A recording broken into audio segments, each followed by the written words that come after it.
This is the practice test for algebra.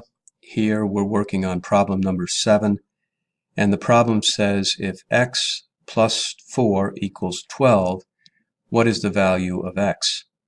And so I've written the equation down here below, and to solve an equation I want to have my x on the left-hand side. I want to move all my numbers to the other side, in this case the right-hand side.